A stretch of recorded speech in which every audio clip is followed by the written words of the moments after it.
Good morning. My name is Eric Hausman, and I'm a consultant specializing in Medicare education and training. And today we're going to present on behalf of the New York State Office for the Aging ICAP program, a Medicare Basics, Medicare 101.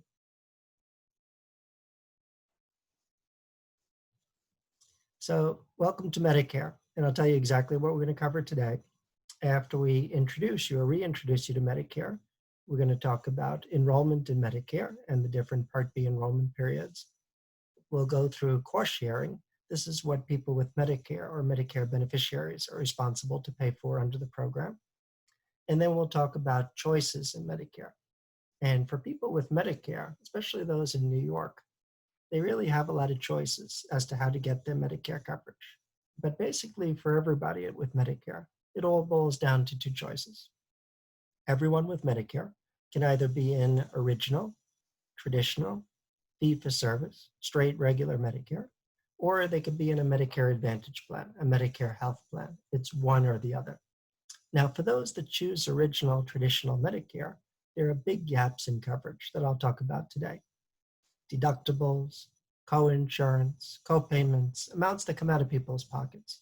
So how do they fill in these gaps? Well, some people with Medicare are fortunate to have other health insurance from their own or their spouse's former employer or union that fills in all or most of those gaps. Other people that have very limited income and resources might qualify for Medicaid in addition to Medicare, in which case Medicaid fills the gaps. But nowadays, less and less people have retiree health insurance. And most people's income is too high for Medicaid. So what might they do? They might purchase a private Medigap, a Medicare supplement plan to help fill in these gaps in Medicare. That's one way to get your Medicare. Original, traditional Medicare with or without supplemental coverage. The other way to get your Medicare is to join the Medicare Advantage plan, the Medicare Health Plan. These are private plans that are contracted with the government to provide all of a person's Medicare benefits through a network of doctors and hospitals, through doctors and hospitals that participate, that accept that plan. And whichever way you decide to go, whether it's original Medicare or it's a Medicare Advantage plan, you're entitled to Medicare Part D, D for drug. That's the prescription drug coverage part of Medicare. So if you're in a Medicare Advantage plan, an HMO plan, a PPO plan, then you'll get your Part D drug coverage through that same plan. Because if you join a Medicare Advantage plan, you get all your Medicare benefits, hospital, doctor, and drug, all from the same plan. If instead you decide on original traditional Medicare with or without a Medigap plan, you can purchase a separate standalone drug plan to go along with that. And then at the end today, we'll talk about the Medicare savings programs. The Medicare savings programs are for people with limited incomes, and they help to pay the monthly Part B premium. They put that back into the person's Social Security check for those that qualify. So let's start from the top. What is Medicare? Well, Medicare is a federal health insurance program. Mostly it's for people that are age 65 and over, although some younger disabled people may also qualify for Medicare. So for those that are younger and disabled and collecting Social Security disability, SSD or SSDI, after 24 months of benefits, they are also entitled to the same Medicare health insurance. And Medicare is administered in the United States by the Centers for Medicare and Medicaid Services, CMS. They're the federal agency that handles Medicare and oversees the program, part of the Department of Health and Human Services. And historically, for most people, enrollment in Medicare has been automatic. But enrollment in Medicare is only automatic if the person's collecting Social Security prior to their Medicare entitlement. So you might remember at one time, the full retirement age for Social Security was 65, and Medicare was 65. And in those days, most everybody was automatically enrolled in Medicare. It was a lot simpler back then. But today, the full retirement age for Social Security, it's working its way up to age 67. More people today are deciding to collect Social Security after 65. And if that's your client's situation, they will not be automatically enrolled in Medicare. They will not. And unless they're still working or covered under a spouse is still working, then they would want to enroll in Medicare when they are first eligible for the program. And we'll talk about that on the next slide when we talk about enrollment in Medicare. But when somebody finally does enroll in Medicare, they receive that red, white, and blue Medicare card in the mail.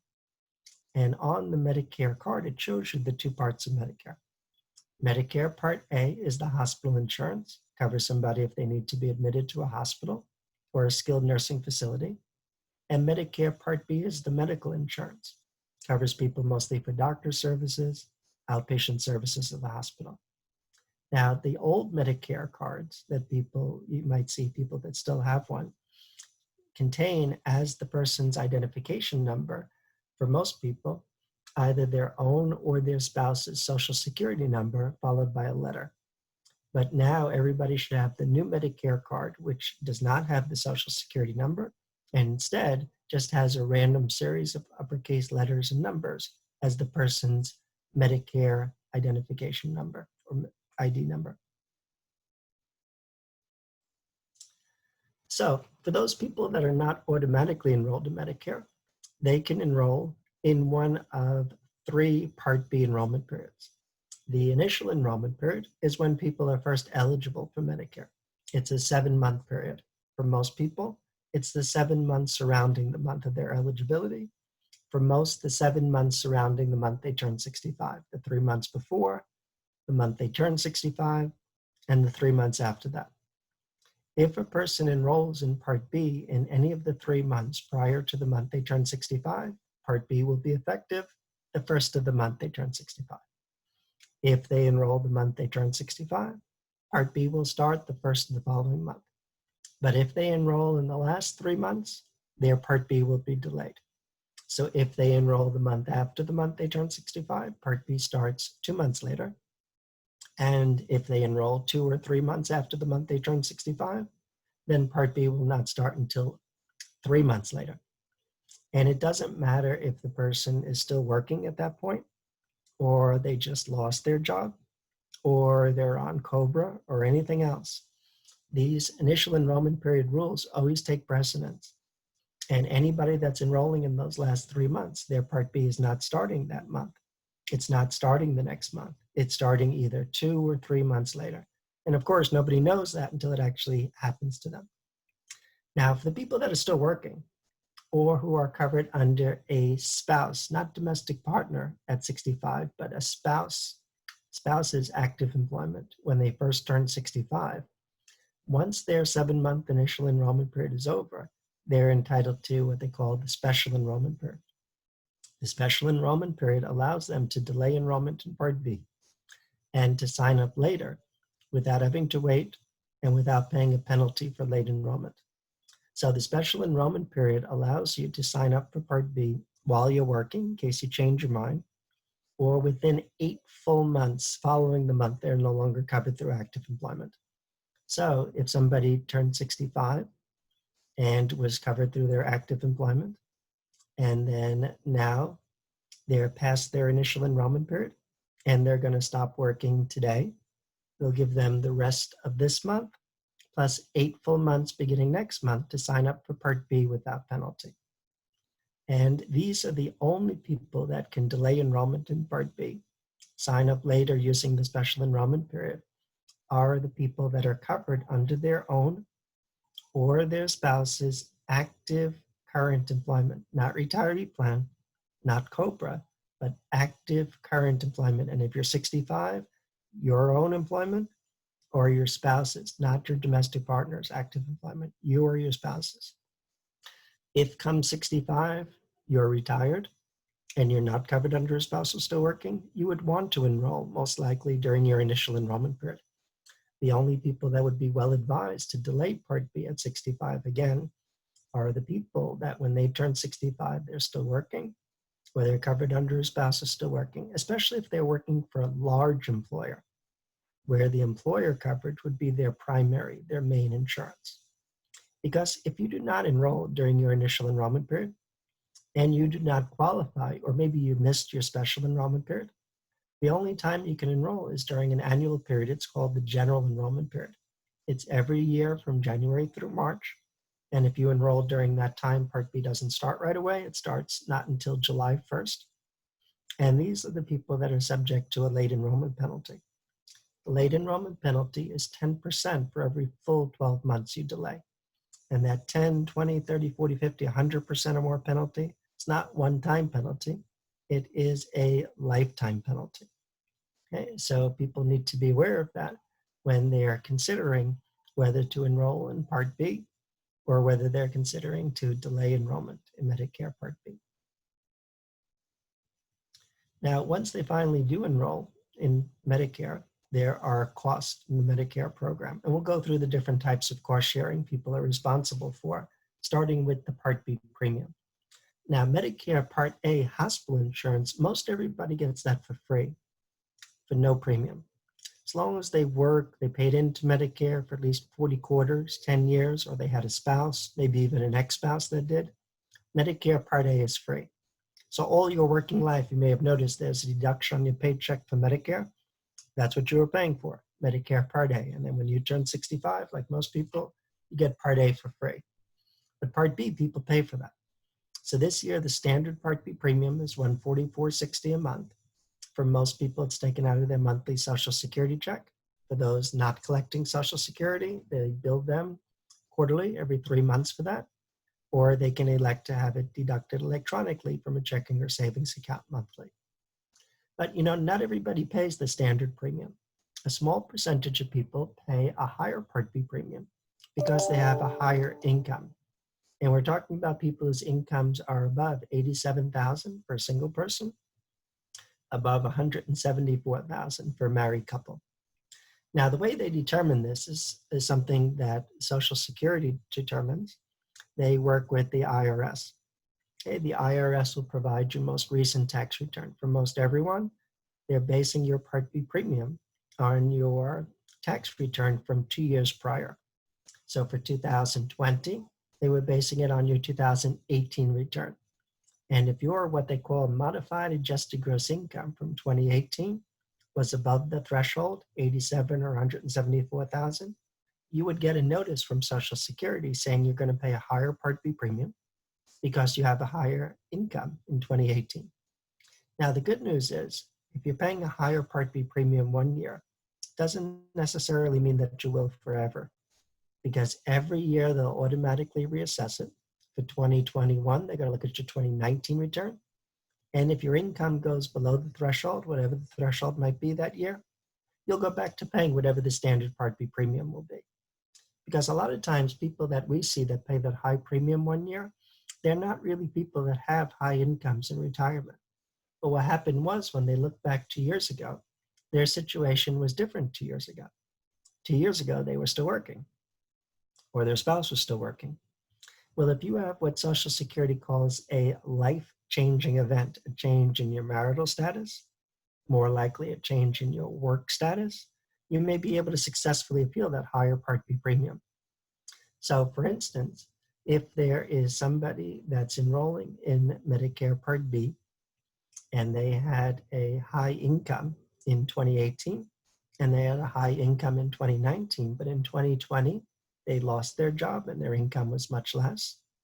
What's going to happen is this year, they're going to have to pay the higher Part B premium, but I would look out for 2021.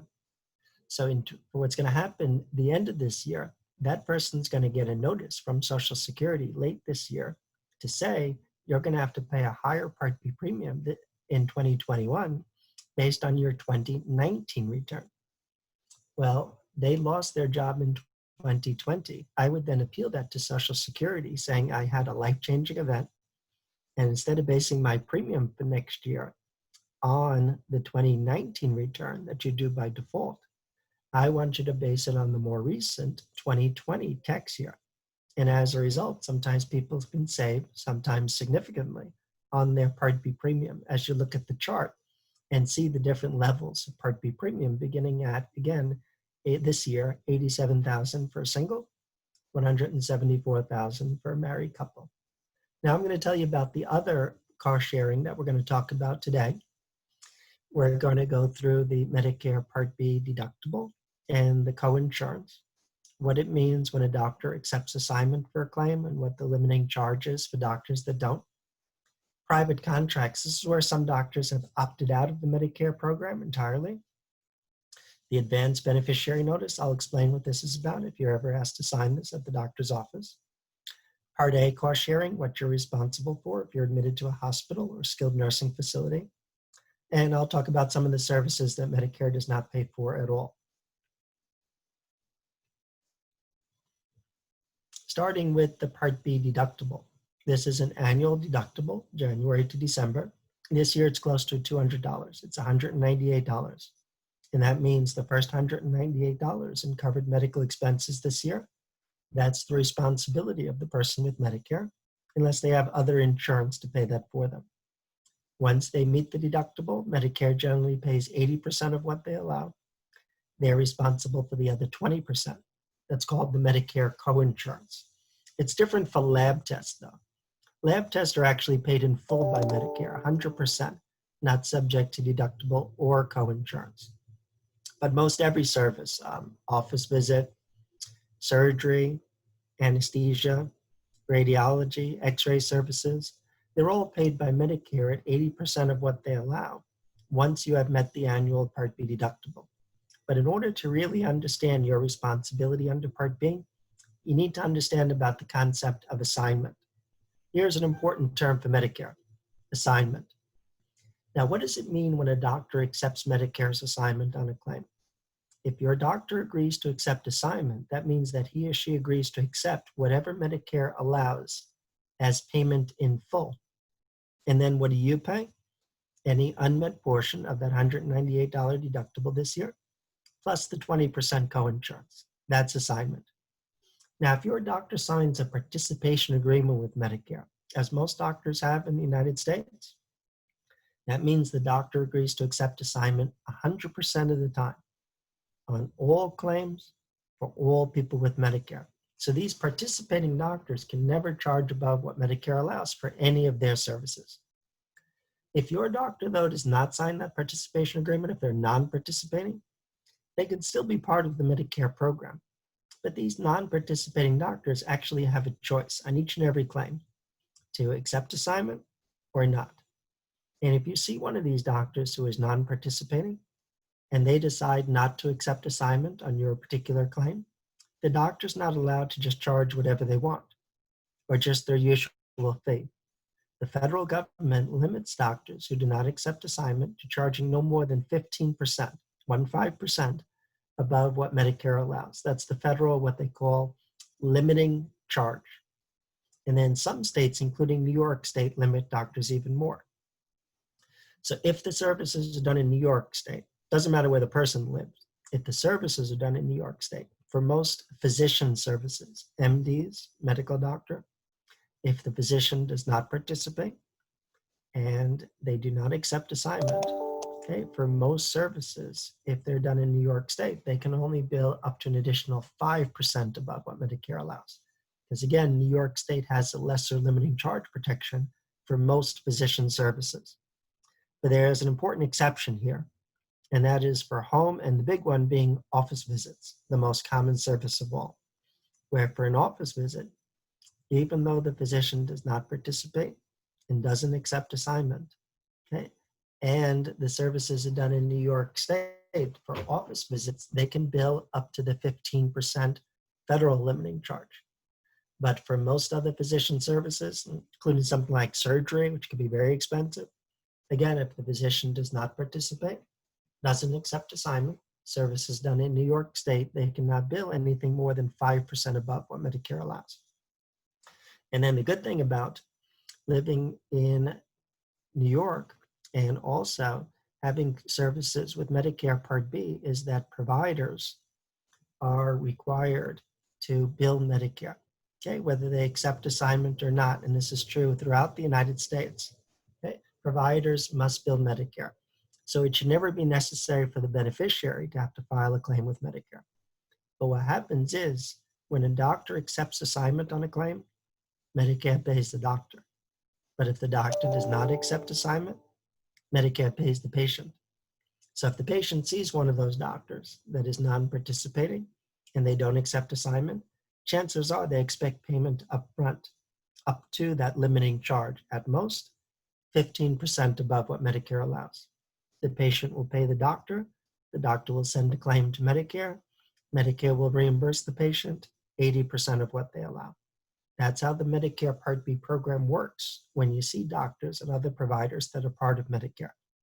And if you want to find providers that are part of Medicare anywhere in the United States in any specialty, you can go to the Medicare.gov website or 24/7 1-800-Medicare. And if you've gone to the website, you may have noticed you don't see those terms participating, non-participating. Instead, next to most doctors' names, it'll say something like always accepts assignment. They're participating. They never charge above what Medicare allows. Next to some, it'll say may not always accept assignment. These are the non-participating, still part of Medicare, but they have a choice to accept assignment or not. And if they don't, they can bill up to that limiting charge. But there are some doctors that just don't take Medicare at all. These doctors have opted out of Medicare. That's the term they use. And when a doctor opts out of Medicare, it's for a full 2-year period. And during that period, they cannot bill Medicare, and Medicare pays nothing for these providers. And these providers, they're not part of the Medicare program. So they're not limited to what Medicare allows or limiting charge. They're able to bill and collect up to their usual fee. Now, nobody's ever going to be surprised seeing one of these doctors. These doctors are not allowed to treat people with Medicare and then tell them afterwards, I've opted out. Okay? No, they have to sign what they call a private contract. And a private contract is a document that both you, the patient, and the doctor would sign prior to the service being done. And this is how Medicare knows that the patient knew in advance this doctor was not part of the program, and they're agreeing to be responsible for up to their usual fee. Now, before we get too concerned about that, most providers have not opted out of Medicare because most just can't do without the Medicare business, but it is an ever-increasing amount.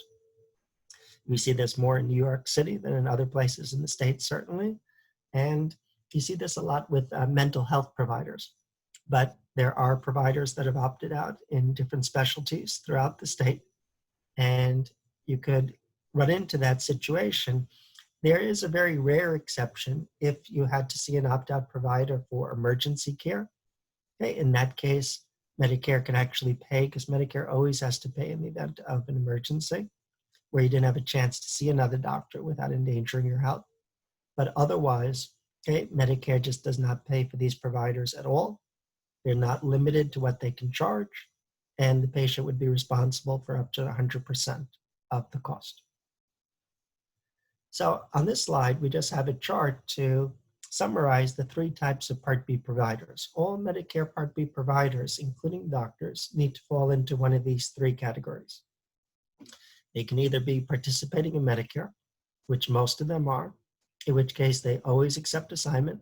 They never bill above what Medicare allows for any of their services. Or non-participating, still part of Medicare, but have a choice on each claim to accept assignment or not. If they don't accept assignment, they can bill a little bit more than what Medicare allows, at the very most, 15%. Or the provider can opt out of Medicare, in which case Medicare pays nothing, and the patient would be responsible for up to their usual fee.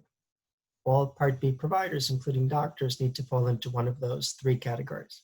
So let's talk now about the Advanced Beneficiary Notice. The Advanced Beneficiary Notice deals with the issue of medical necessity with Medicare. Now, if Medicare ever denies a service as not medically necessary, the patient, the beneficiary, is not responsible to pay for that service unless they have signed this Advanced Beneficiary Notice prior to the service being done. And there's a specific form that doctors and labs would be required to use if they choose to use this at all, a standard form. And we have a sample of that form for you today with the presentation. So a lot of times, especially the first time the patient goes to a new doctor, they probably have them fill out this long intake form asking if they're allergic to this or that. And then on the bottom will be some sort of blanket waiver statement, something like, I agree to be responsible for services not covered by my insurance. That kind of blanket waiver for Medicare is not effective at all, not at all. It must be for Medicare, the specific form, which indicates the exact service being done and the reason it may not be covered by Medicare. Let me give you an example of how this might be used. I always like to use the example of the chiropractor. Medicare pays for people to go to the chiropractor for spinal manipulation, but they don't pay for an unlimited amount of visits or for an unlimited period of time. But if you ask anybody at Medicare how often they pay for that or any other service, they'll tell you they'll pay for it as often and for as long as is medically necessary. But the problem is what Medicare thinks is necessary, chiropractor might have a different opinion. And that's where this form comes into play. Because under the original Medicare program, which is what we're talking about so far today, Medicare does not provide or require pre-approval, prior authorization for services. So if you call 1-800-Medicare, they cannot tell you for sure whether that next visit to the chiropractor is going to be covered. They'll say they'll cover as often and for as long as is medically necessary. And even for providers, Medicare doesn't recall or provide what they call parameters. Parameters are general guidelines, how often, how frequently they'll pay, even for providers as necessary. But that chiropractor, it's not their first time they ever dealt with Medicare. So they know from prior experience, maybe somebody with a similar condition, let's say Medicare paid for 30 visits in a 6-month period. So if you're coming up to the 30th visit, the chiropractor might say, you know what, I still think you need the services and I'm still willing to provide it. But before I do, I want you to sign this notice. If you sign the notice, the chiropractor or doctor will still bill Medicare. Medicare might actually pay the claim. They won't automatically deny it. But if they do deny it, the patient is responsible, and not just for what Medicare would have allowed, but for whatever their usual charges for that service. If you say, I'm not signing this notice, you should expect the chiropractor or doctor will probably not want to provide that service. And you can understand why, because they don't want to be held liable for it. So although Medicare will never tell the patient in advance for sure whether a service is going to be covered, if they're ever asked to sign this at the doctor's office, that's their clue that, wait a second, maybe Medicare is not going to pay for that next service. And they have to ask themselves before they sign the notice if they would be willing to accept responsibility should the service be denied by Medicare. And just a couple of other points about the notice. First of all, whether you sign the notice or not, if the claim is denied by Medicare, the patient always has the right to appeal that denial. They never give up their appeal rights just because they did not sign this notice. The other thing to know is that this notice does not apply for services that are excluded, that are never covered by Medicare. Let's say something like dentures or hearing aids. Medicare never pays for those under any circumstance. The beneficiary is always liable for up to the provider's charge for services that Medicare never pays for. They don't need to sign anything, they're just liable. But if it's a service that Medicare can cover, like the chiropractor, like an x-ray, but due to the particular condition or due to the frequency with which Medicare, the patient has the services, Medicare considers it not medically necessary. The patient is only liable if they have signed this particular ABN form prior to the service being done. And that's why it's so important if the patient's ever asked to sign that at the doctor's office, and that's the advanced beneficiary notice. Now, so far, we've been speaking about original traditional Medicare, and we've been speaking about Part B medical insurance. But there's also very significant cost sharing involved for Part A for hospitalization. Although most everyone gets Part A for free, for no premium, there's a large deductible if you need to be admitted to the hospital, and it goes up every year. This year, for a hospital admission of up to 60 days, Medicare pays everything but the deductible. It's over $1,400. It's $1,408. If you're in the hospital beyond 60 days, the 61st through the 90th day in the hospital, you're responsible for a daily copayment. This year, it's $352, and that's per day for the additional 30 hospital days. If somebody's in the hospital beyond 90 days, Medicare allows an additional 60, what they call lifetime reserve days, which you can use literally once during the lifetime of your Medicare coverage in any combination. But once you've used them, That's it. They're non-renewable. For these 60 lifetime reserve days, you're responsible for a daily copayment this year, $704, and that's per day for those additional 60 hospital days. If somebody is discharged from the hospital, but they're not ready to come home, they may discharge them to a skilled nursing facility for rehab care. Medicare pays the first 20 days there in full. The next 80 days, they're responsible for a daily copayment. This year, it's $176. And again, that's per day for days 21 through 100 in a skilled nursing facility. Now, these Part A benefits, they're not a calendar year benefit like Medicare Part B. Part B is fairly simple. You have one deductible, $198 this year. Once you've met it, you've met it. That's it. You're done for the year. But the Part A deductible, it's possible somebody may have to meet that more than once in the same calendar year because it's once per what they call a benefit period. And the key to understanding Part A is to know how the benefit periods run. The benefit period begins the very first day you're admitted to the hospital, and it ends when you've been out of the hospital, out of the skilled nursing facility for a period of at least 60 consecutive days, at which point your benefits renew, they start again. So for instance, let's say somebody had to be admitted to the hospital for 5 days. Medicare would pay everything except that deductible, $1,408. But what if a couple of weeks later they need to be readmitted to the hospital or a different hospital? Same condition, different condition, doesn't matter. Less than 60 days have gone by since they were discharged. They're still in the same benefit period. They just pick up where they left off at day number 6 of their first 60 days of coverage. They don't. They don't have to meet a new deductible. But let's say instead of being readmitted a few weeks later, what if they're readmitted 3 or 4 or 5 months later? Could be the same calendar year, but now it's a new benefit period. More than 60 days have gone by since they were discharged. Their benefits renew. They start again. They're back to day number 1 of the first 60 days of coverage, and they have to meet a new deductible, $1,408. So I hope this slide will help to point out the importance of people having other insurance besides Medicare. Because for people that have Medicare only, as some people do, you could see they could wind up paying a lot out of pocket, especially for hospitalization. And when I talk next about Medigap insurance, Medicare supplement insurance, you'll see how that fills in very nicely here. And that's a big reason why somebody would purchase a Medigap plan. It's also possible that somebody could actually exhaust all of their Part A hospital benefits. Okay, they're not unlimited. Most people never get to that point, but some do.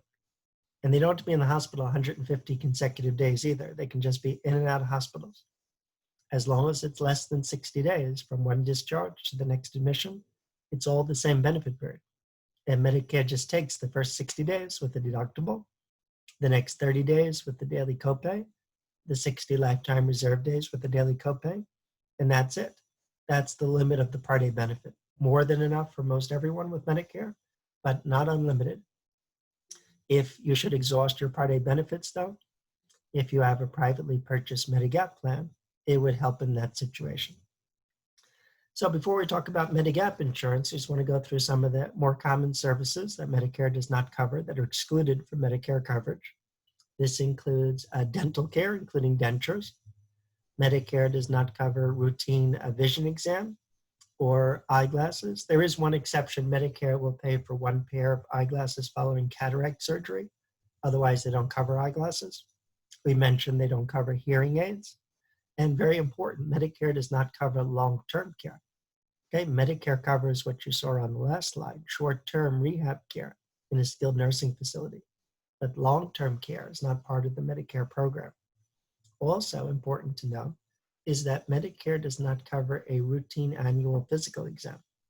From the time the program started, Medicare only paid for people to go to the doctor in the event of illness or injury. But they've added over the years a number of preventive services that Medicare covers, and Medicare now covers an annual wellness visit for all people with Medicare Part B. The annual wellness visit, though, is not the comprehensive head-to-toe physical exam. It's a much more limited exam. And if somebody gets the more comprehensive, again, routine annual physical exam, it's not covered at all by Medicare, and it's 100% their responsibility. Also, Medicare does not cover services outside of the United States and its territories. So if you're traveling through Europe, Asia, Africa, even across Canada or Mexico, even in the event of an emergency, Medicare will not pay for those services at all, not at all. So if you're traveling outside the United States and its territories, you would want to find out. if you have other insurance, which might pay for foreign travel emergency services, or if not, you might want to purchase travel insurance. But Medicare outside the United States and its territories, no coverage.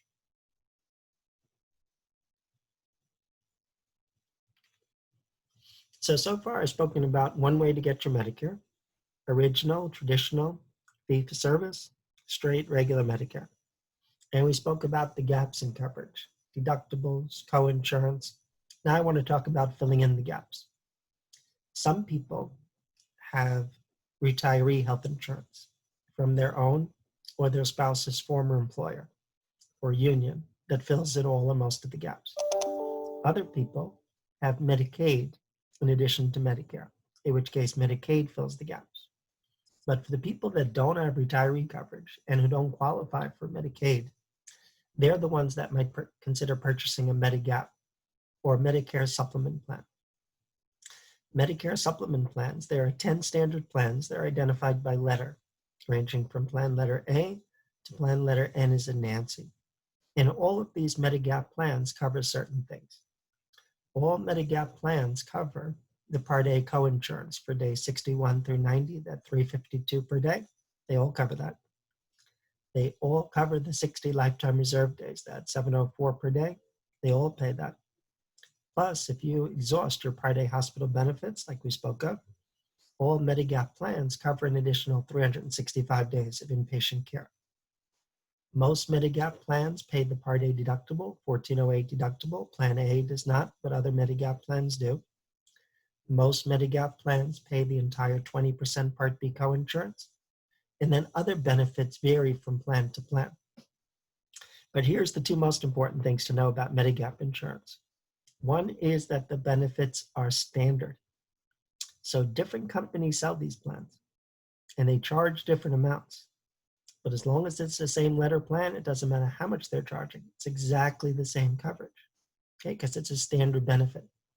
So if somebody purchased plan G as in George from one insurer and somebody else purchases the same plan G from another insurer, it's exactly the same coverage, but they charge different premiums for them.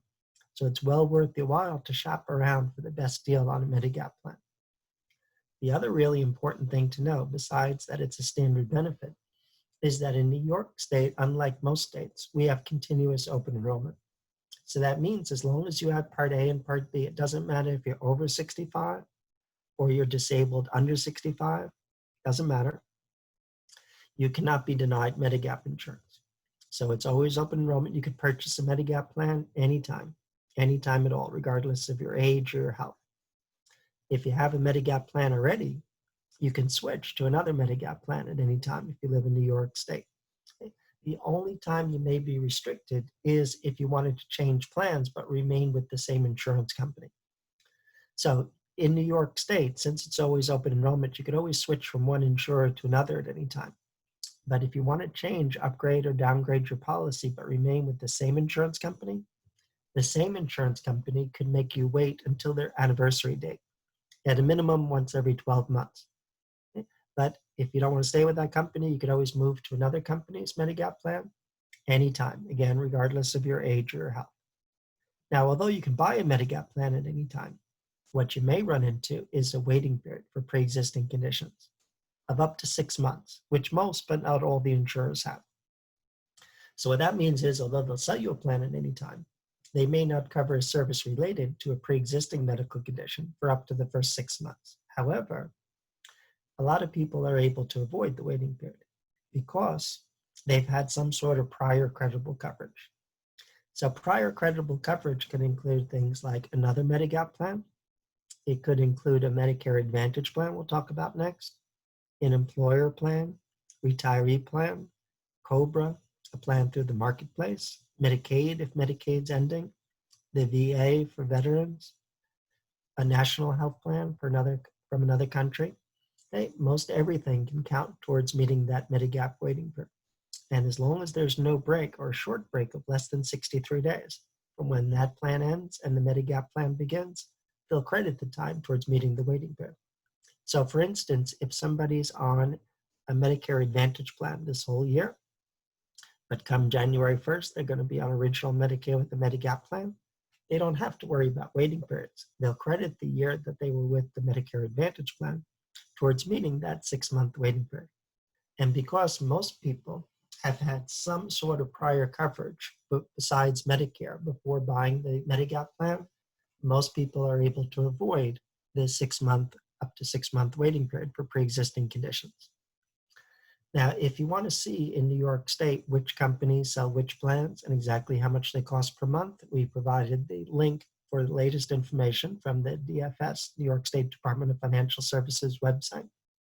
And that chart they update every month throughout the year. Also, with Medigap insurance, there was a big change that happened in 2020. So for people that are newly eligible for Medicare in 2020, they cannot purchase a Medigap plan that covers the Part B deductible, that $198 deductible we discussed earlier. They cannot, meaning that people that are newly eligible for Medicare this year cannot purchase Medigap Plan C or Medigap Plan F. They can purchase very similar Plan D or Plan G, which is exactly the same plan. It just doesn't cover that Part B deductible. It's the only difference. But Plan C or Plan F, they cannot purchase. Now, just to be clear, this is only for people that are becoming eligible for Medicare for the first time in 2020. So, for instance, somebody that's turning 65, that's becoming Medicare eligible, again, for the first time in 2020, cannot get Plan C or Plan F. However, somebody that was eligible prior to this year, even if they did not enroll in Medicare, or maybe they enrolled in Medicare A only prior to this year, and are enrolling in B for the first time in 2020, they have every right to buy Plan C or Plan F. Okay, so you don't have to have been enrolled in Part A and Part B before this year. What you needed to have been to get C or F now is you needed to be eligible for Medicare prior to 2020. And then there's also high deductible versions of the Plan F, which is the most comprehensive plan that's available for people that were eligible prior to this year. And there's a new high deductible version of Plan G. So these plans cover all of the same benefits as Plan F and Plan G, but before they pay anything, you have to meet a deductible. This year, in 2020, the deductible is $2,340. So because you have to pay the first $2,340 out of pocket in Medicare cost sharing, of course, they're able to be offered at lower monthly premiums. Now, when I start to talk to people about Medigap insurance, I really can't talk to about 10 plans. It's too much.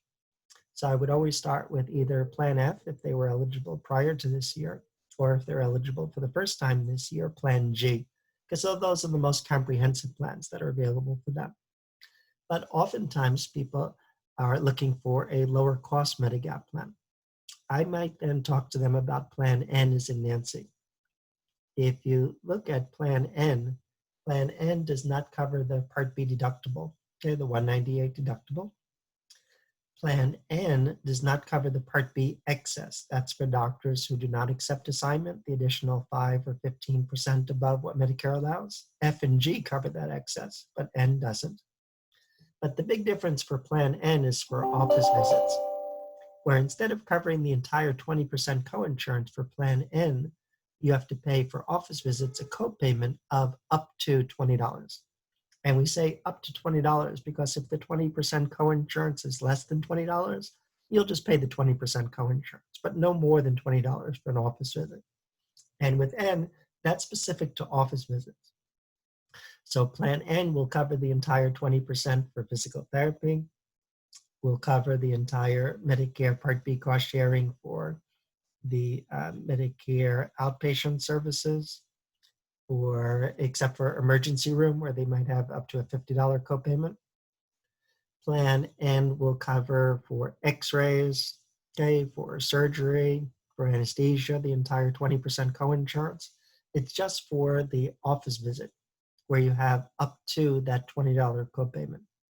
But as a result, Plan N is available for a lower monthly premium. Another plan somebody might consider if they're working their way down is Plan K, as in Kenneth. So Plan K covers 50% of most of the Medicare cost sharing, up to a maximum out of pocket for the year. So the Part A deductible, the $1,408 deductible, Plan K would cover half of that. the patient would pay half of that up to the maximum out of pocket. And as a result, that plan would be available for a lower premium. And now we're back to the high deductible versions of Plan F and Plan G. And again, they cover the same benefits as the standard plans, but before they pay anything, you have to meet that deductible, $2,340 this year. So if you have the high deductible Plan G and you are admitted to the hospital at $1,408 deductible, that's credited towards the $2,340. The 20% Part B coinsurance, that's credited towards the $2,340. And once you meet that deductible, if you do at all, then you have, for the remainder of the calendar year, all the benefits of the regular Plan F and Plan G. And again, because they have the high deductible, that's how they're able to offer those plans at a lower monthly premium. Now, so far, we spoke about one way to get your Medicare, original, traditional Medicare. And for those that don't have retiree coverage and don't have Medicaid, that might come along with a privately purchased Medigap or Medicare supplement plan. Now I want to talk about the other way to get your Medicare, is to join a Medicare Advantage plan, a Medicare health plan. This is Part C of Medicare. Nobody calls it Part C though, it's Medicare Advantage.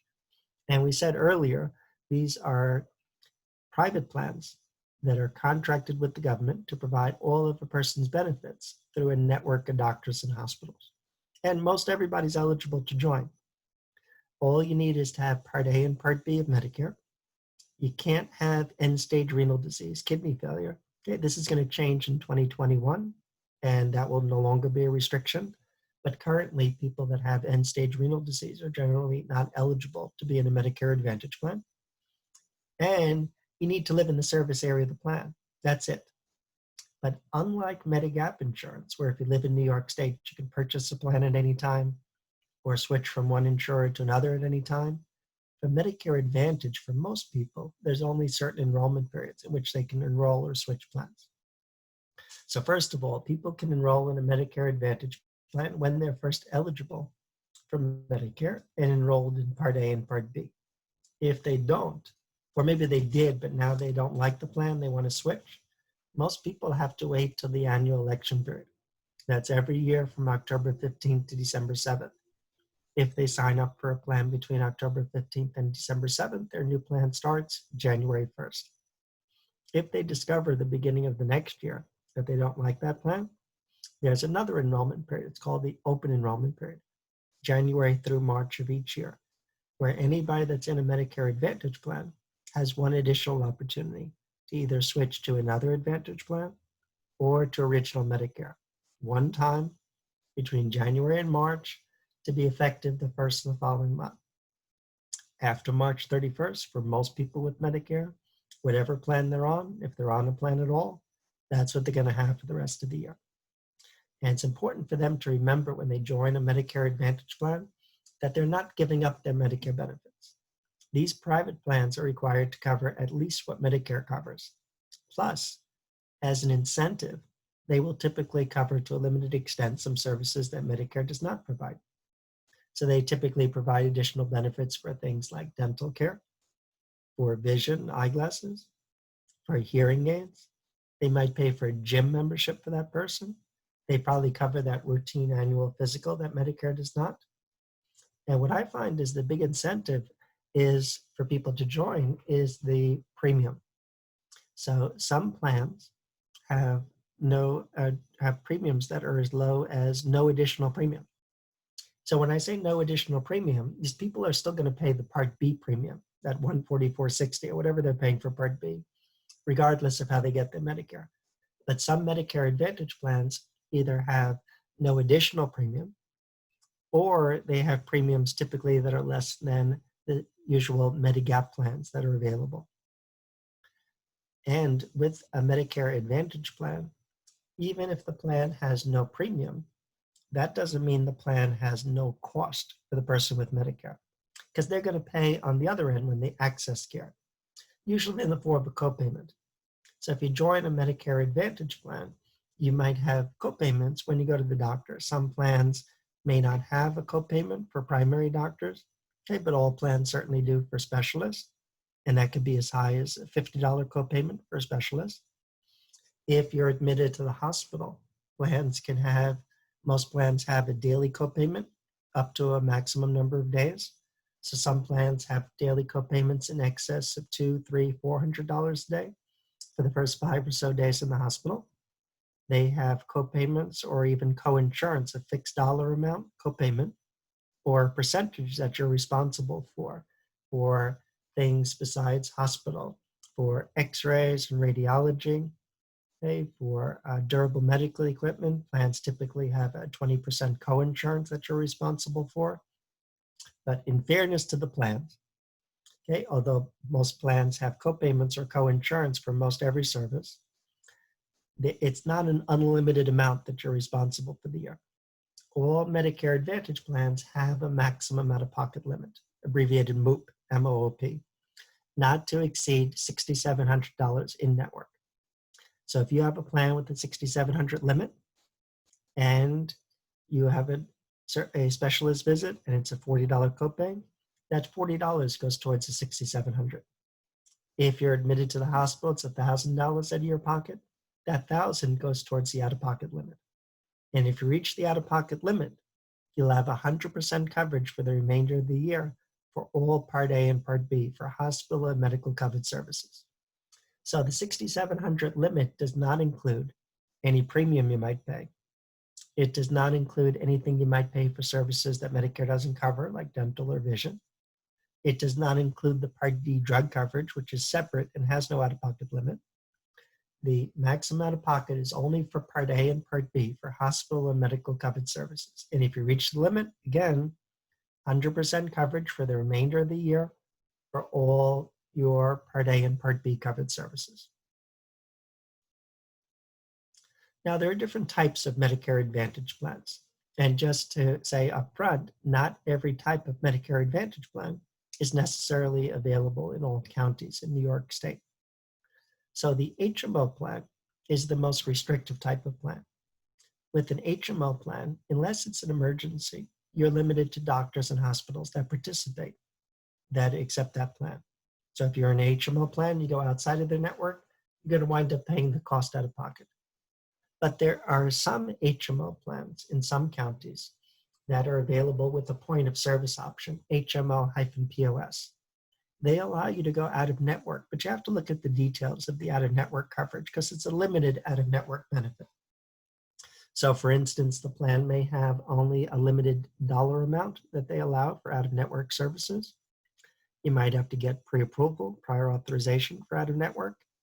You'll have to pay higher cost sharing amount. But because there is some out of network coverage, it offers more choice, more flexibility than does the stricter HMO plan.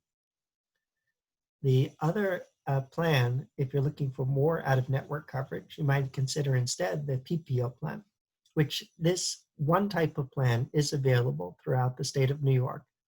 And with the PPO plan, like the HMO, they also have a network of doctors and hospitals. And if you use their providers, you'll pay whatever copayment the plan has. The big difference with the PPO is they allow you to go outside of their network to doctors and hospitals that take Medicare, not opt out of Medicare, but take Medicare, but just don't accept that particular plan. And when you do, you'll pay more out of pocket, and you'll likely have to pay upfront and then seek reimbursement from the plan. But for that reason, the PPO gives you more choice, more flexibility than the stricter HMO, because again, they allow you to have coverage for Medicare providers that are outside the plan network. Very similar and available in some counties in New York State is the private fee-for-service plan, okay, where they also have in and out of network benefits. And then a different type of Medicare Advantage plan that's available in some counties in New York State is the Medicare Medical Savings Account plan. So this combines a high deductible health plan with a medical savings account. Okay, it does not include the Part D drug coverage, so people would need to seek a separate Part D plan, unlike most plans where they're able to get their Part D drug coverage through the plan. And with the medical savings account, the amount that they give you in the medical savings account, if you use it for Medicare covered expenses, then it would also be applied to the high deductible amount. So if you use it for an office visit or for surgery, it could be included towards that. But the medical savings account, the money in there could also be used for any tax qualified medical expense. So it could be used for things that Medicare does not cover, like for dental and vision. But if that's the case, it will not count towards the high deductible amount. If you don't use the whole amount in the medical savings account, the other thing to know is that it can carry over, and you can have that amount to use whatever's left over for the following calendar year. And that's just briefly about the Medicare Medical Savings Account plan. Now, whether you choose to be in original Medicare or whether you choose to be in a Medicare Advantage plan, however you choose to get your Medicare coverage, you're entitled to Part D, D for prescription drug coverage. Medicare Part D is an optional, it's a voluntary benefit, but there is also a potential late enrollment penalty for people that do not sign up when they're first eligible. And very important, do not have other creditable drug coverage from another source, such as from an employer or the VA for veterans. For instance, if they sign up later, they may be subject to a late enrollment penalty. In that late enrollment penalty, it's 1% a month of a national average premium, base premium, 1% times the number of months you delay. And like the Part B as in boy late enrollment penalty we discussed earlier, it is also a lifetime penalty. Now, for those people that do sign up for a Part D plan, there are two ways to get Part D. For those that are in a Medicare Advantage plan, HMO plan, PPO plan, Part D is easy.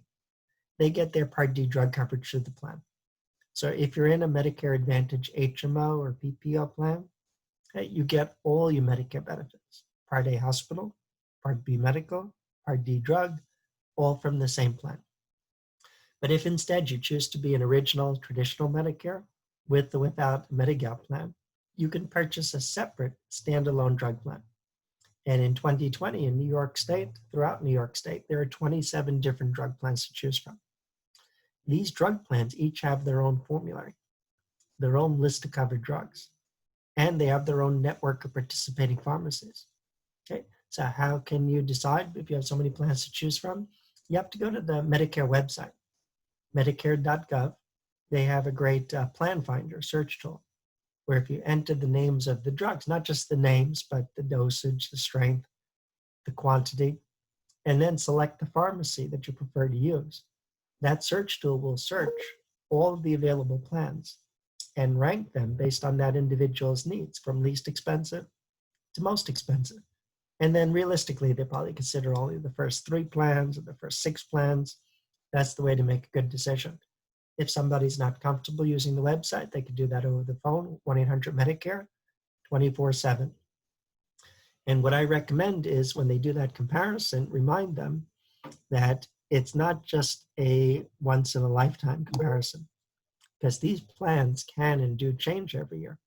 So everybody that's on a Medicare Advantage plan, that's on a Part D drug plan, they're going to get a notice, okay, by the end of September about changes for next year. They're going to update the website, medicare.gov, at the beginning of October. And then you or somebody else needs to help them make that comparison. And if they find there's a better plan for next year, the time to sign up is during that annual election period, which we said is October 15th to December 7th. And if they sign up during that time, their new plan will start January 1st. And what do these plans cost? Well, these plans, first of all, have a premium. So with the 27 plans, the average premium is about $30 to $50, but it varies. Some plans are less than $15 a month. Other plans are $40, $50, $60 or more. And in addition to the premium, plans can have a deductible. So this year, the highest deductible a plan can have is $435. Many plans have that deductible, but there are some plans that have lesser deductibles. Some plans have zero deductible. $435 is the most it could be. Under the standard benefit, drug costs between $435 and $4,020. Someone with Part D will either pay a fixed copayment or up to 25% out of pocket. And then here's where we get to the donut hole, the coverage gap. That begins at the point that a person reaches $4,020 in total drug costs, regardless of how much they paid up to that point out of pocket, doesn't matter. When the total cost of their drugs gets to $4,020, now they're in the coverage gap, the donut hole.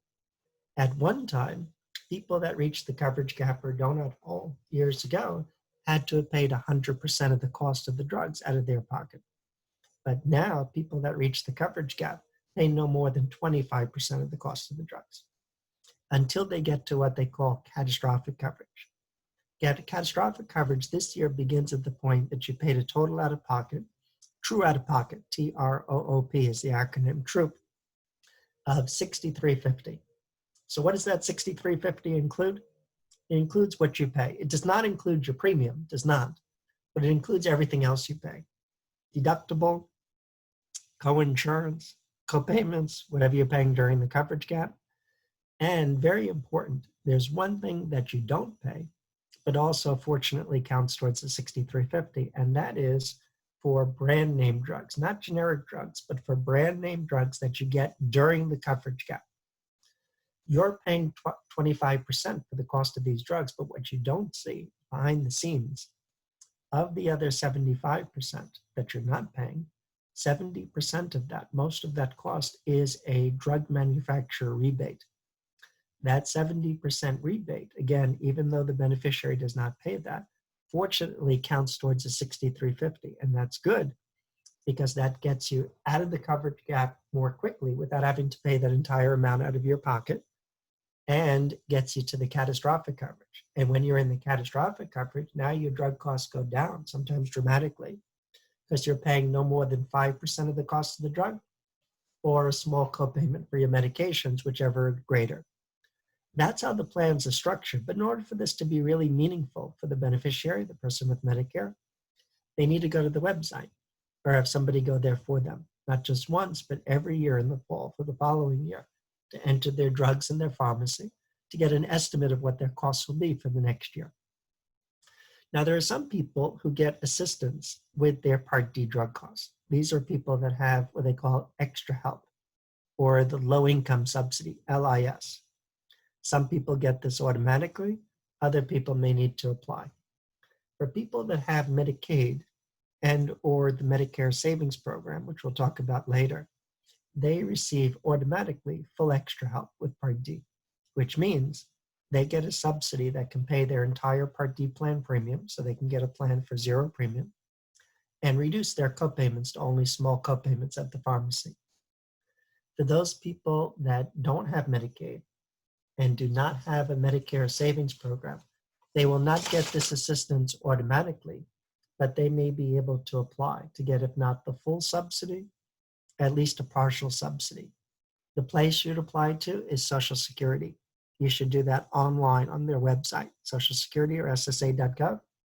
You could apply any time of the year that you may be eligible. You need to have an income less than 150% of the federal poverty level. So what are we talking about? For a single person, not much more than about $1,600 a month.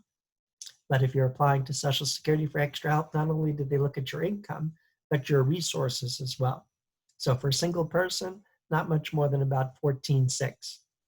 If your income and resources are above those amounts, you will not qualify for the subsidy, and you'll pay the full cost of the drugs, okay, the full cost sharing for the drugs, and the full premium for the plan under the plan that you choose. Now, how does Part D work if you have other prescription drug coverage? So for those people that have Medicare and Medicaid, they really have to be in a Part D plan. And if they don't choose a plan, the government just assigns them to a plan. But you have to be careful when the government assigns you to a plan, because it's not based on your drug needs. It's not based on the pharmacy that you go to. It's just completely at random amongst the available plans that are the so-called benchmark plans, the Part D plans that would be available for no premium for people that get the full extra help. Now, one thing that's very good protection for people that have Medicare and Medicaid, and not only for them, actually for anybody that receives any level of extra help. Unlike most people who could only change their plans, their drug plan once a year between October 15th and December 7th, people with extra help can actually change their plan as often as once per calendar quarter in the first 9 months of the year. So people with Medicare and Medicaid, again, or any level of extra help can change how they get their Part D one time between January and March, one time between April and June, one time between July and September to be effective the first of the following month. And when I say they can change their Part D plan, that could mean either switching from one standalone Part D plan to another, or from a standalone Part D plan to a Medicare Advantage plan with Part D, or vice versa, or from one Medicare Advantage plan with Part D to another Medicare Advantage plan with Part D. Okay? This special enrollment period allows them to do so. For those people that have employer union coverage, most of the time that is credible drug coverage, but the person with Medicare only knows when they receive a notice, which they should receive in the fall of each year, prior to the Medicare enrollment period, from their former employer union to let them know. If it is credible drug coverage, that notice probably also says, don't sign up for Part D. Because if somebody has credible drug coverage through a former employer and they signed up for Part D anyway, which they could wind up losing their retiree coverage. They may lose other benefits as well. So most people that have credible drug coverage, they from a former employer union, they don't sign up for Part D.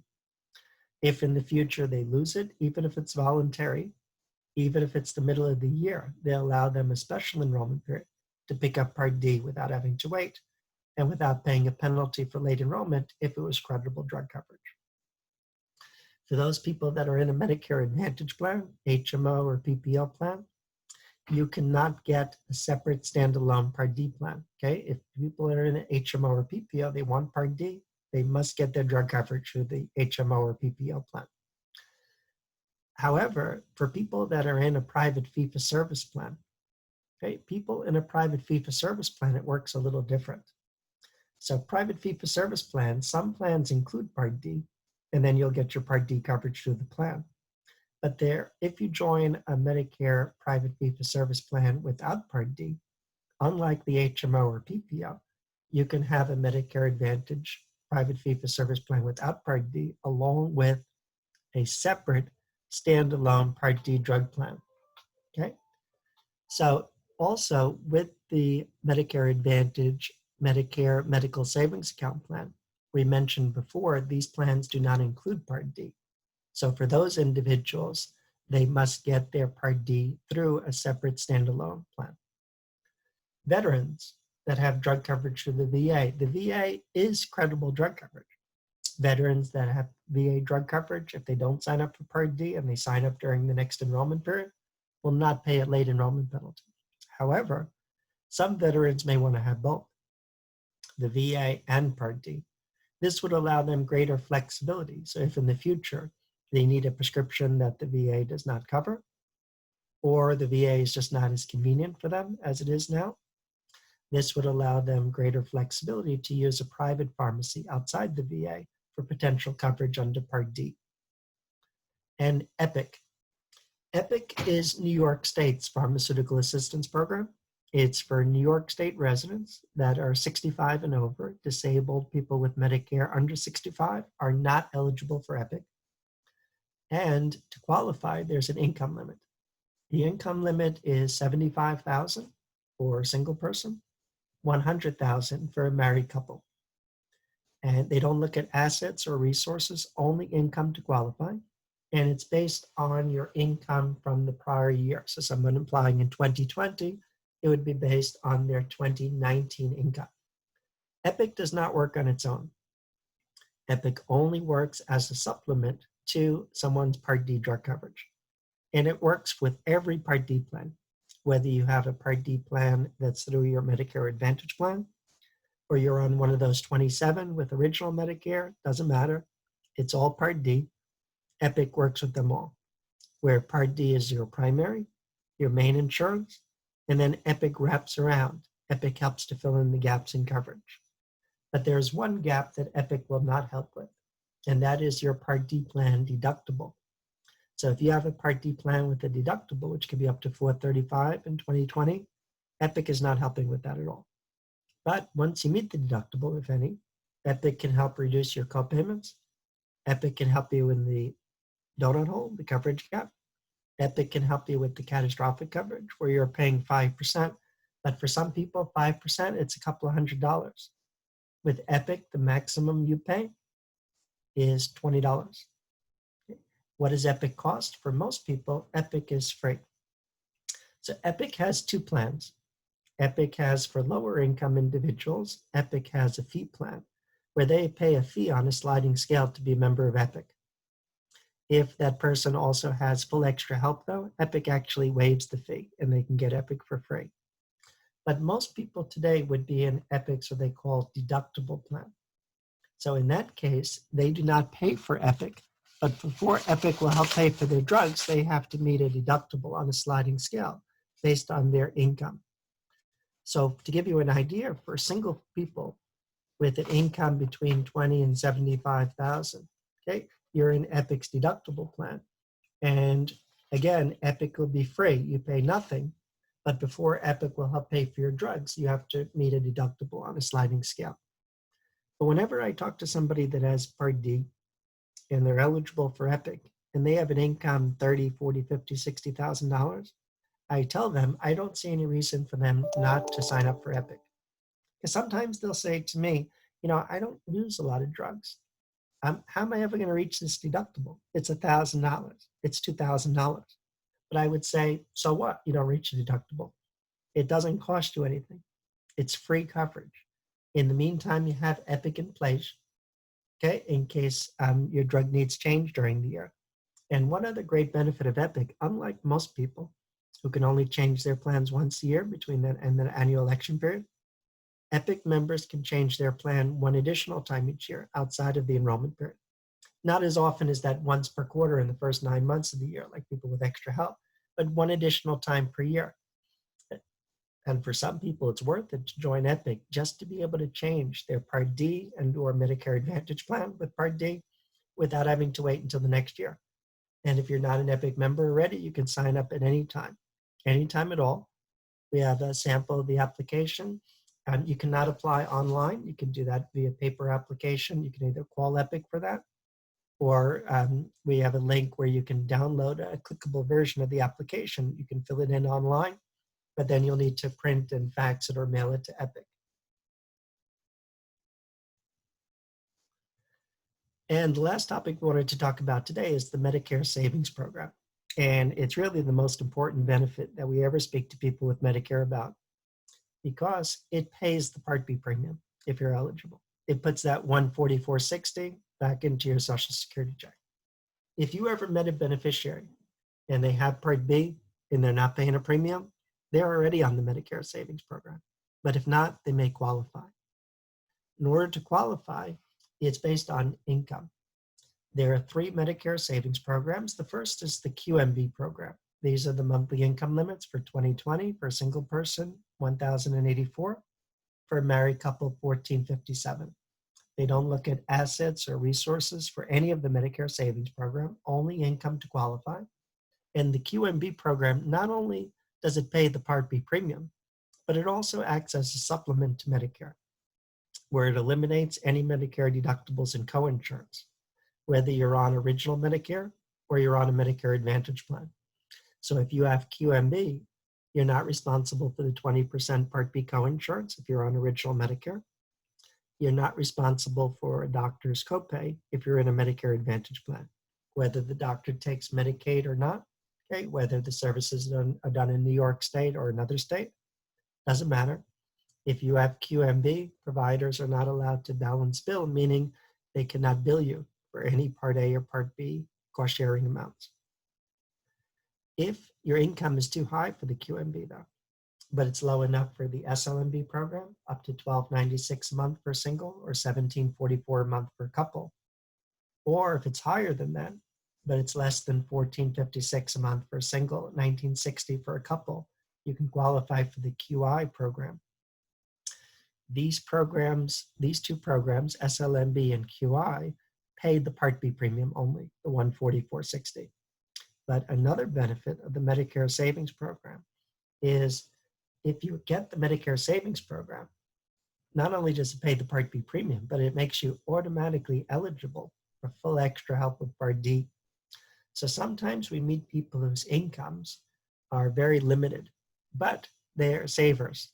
Okay, they've saved over their lifetime and they have assets, 20, 30, 40, 50, $60,000 that they're living off of, right? If those people apply to Social Security for extra help, they're going to look at their income and their resources, and they're going to be denied because their resources are above the extra help limit. But here's the way they can still get extra help: apply for the Medicare Savings Program. They don't look at the asset limit at all. There is no asset limit. They only look at income. And once you qualify, now here's your back door to that same full extra help with Part D. Not only that, with the Medicare Savings Program, even if your income is a little bit above the limits, you may still qualify because they allow you to deduct your health insurance premiums from your income to qualify. Now, you cannot deduct the Part B premium. You cannot. They look at your gross Social Security before the premium is deducted. But other premiums you can deduct. So if you're paying $200 a month for a Medigap plan, you can deduct that. Sometimes we meet clients that have long-term care insurance that can be very expensive, health insurance premium. You can deduct that premium. Other times we meet people whose income is only slightly above the limit, $5, $10, $15. For that person, it might be worth it to buy some cheap dental policy or vision policy just to have that deduction. Because by paying $20 a month for that vision policy, you can now deduct that from your income and get a benefit of $144.60 for the Part B premium, plus automatically get full extra help with Part D. The other great benefit of the Medicare Savings Program, it brings us back to Part B as in boy enrollment that we spoke about earlier. You might meet somebody that has Part A of Medicare only and doesn't have Part B and doesn't qualify for that Part B special enrollment period, and ordinarily would need to wait till the next general enrollment period for Part B effective July 1st, and they may be subject to a late enrollment penalty. The answer for them, if they qualify, is Medicare Savings Program. Because Medicare Savings Program not only pays the Part B premium, but if you're not enrolled in Part B already, it enrolls you into Part B. Okay, and without having to wait till the next general enrollment period. And again, not only does it pay the premium, but it eliminates any Part B late enrollment penalty. So it's really a lifesaver for those people, again, that have Part A and are outside of a Medicare Part B enrollment period to get them Part B sooner without a premium or without a penalty. It also helps them with the penalty for Part D, because if they're paying a late enrollment penalty for Part D, if they later qualify for extra help, okay, which all people with Medicare Savings Program would because they get it automatically, all people with extra help are not subject to the penalty. And if they were paying a penalty already for Part D, the penalty would end at the point their extra help begins. So these are all great benefits of the Medicare Savings Program. So just to summarize for today, for the clients, for the people that do not have Medicaid, do not have a Medicare retiree health insurance from a former employer or union, here's the two choices in Medicare. They can either be an original traditional Medicare with the Medigap plan, or they can be in a Medicare Advantage plan. It's one or the other. Now, why choose original Medicare with the Medigap plan? Gives you the most choice of providers. That's the big advantage, right? You can go to any hospital across the country. They all take Medicare, and most doctors too. And depending on which Medigap plan, it could be pretty complete coverage as well. So what's the downside? More premium for the Medigap plan, could be a high premium, plus it does not cover your Part D drug coverage. So you need to buy an additional Part D plan for another premium. So the people with original Medicare and the Medigap plan, they might pay 3 premiums every month. One for Part B, they're going to pay anyway. A second for the Medigap. A third for the Part D drug plan.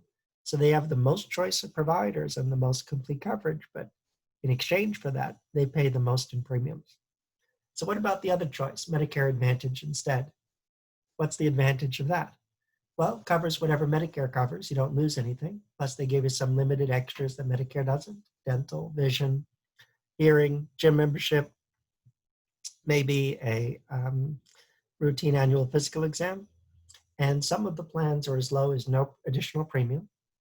Or if they do have a premium, typically it's less than a Medigap plan, and it can include the Part D. So you don't need a separate Medigap, you don't need a separate Part D, you save on those premiums. So what's the downside? If it's an HMO plan, especially, unless it's an emergency, you're limited to doctors and hospitals that participate. Even if you don't pay a premium, you pay on the other end when you access care, copayment or coinsurance up to a maximum out of pocket for the year. Plus, this is managed care. So although they do cover your mental health and your physical therapy and other services, you may need to get pre-approval, prior authorization before those services be covered. So for some people, it makes more sense to have original Medicare with the Medigap plan. For other people, they're able to do very well with the Medicare Advantage. Okay? And that's the choice for all people with Medicare to make. Okay? When they're first eligible for Medicare and during that annual election period in the fall to decide how they want to receive their Medicare benefits for the next year. Some resources that are available. This is the HICAP statewide phone number, 800-701-0501. If the client calls, that number also appears on the back of the Medicare and You handbook. They put in their zip code, they'll be directed to their local HICAP program to speak with the counselor. 24/7, people can reach Medicare at 1-800-MEDICARE or go to the Medicare.gov website. The Social Security Administration that handles enrollment in Medicare Part A and Part B, and the extra health benefit for those that don't get it automatically. They can call, this is the national number, 800-772-1213. That's available from 7 to 7, Monday through Friday. Or they can go to the socialsecurity.gov website. So that's the information that we have for today. I hope you found it to be helpful.